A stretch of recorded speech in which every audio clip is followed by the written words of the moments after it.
So I'm going to teach you how to do a horizontal seated row, plate loaded. First seat position, if it's in the right spot when you row, you're going to be able to pull, you're going to pull right into your ribs.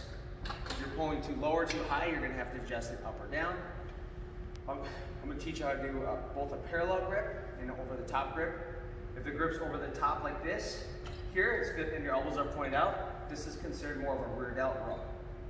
If your elbows in tight like this is more of a lat row. So you're hitting more of the latissimus dorsi. Here, palm down, hitting more of the rear delt. You can also do an underhand grip row as well. So we can do all the different grips with this one. First off, you want to lean into the machine. That's the first thing. If you're going to do two arms, it's really, really important that you lean into it, but your chest is up. So want chest up and then lean into it, and you're going to pull all the way back. Get a good firm seat position here. You want to think about squeezing your shoulder blades as you pull. Squeeze those shoulder blades. Squeeze and slow release. If you're going to do a single arm row, you're going to want to get off to the side of the machine a little bit.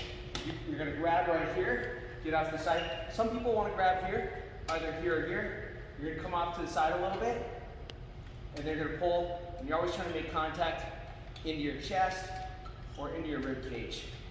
What I want to do is when you row correctly, you're going to use your back muscles and not your biceps. In order to do that, you have to think about rolling your shoulder blade back as you pull. So roll your shoulder and squeeze your shoulder blade back.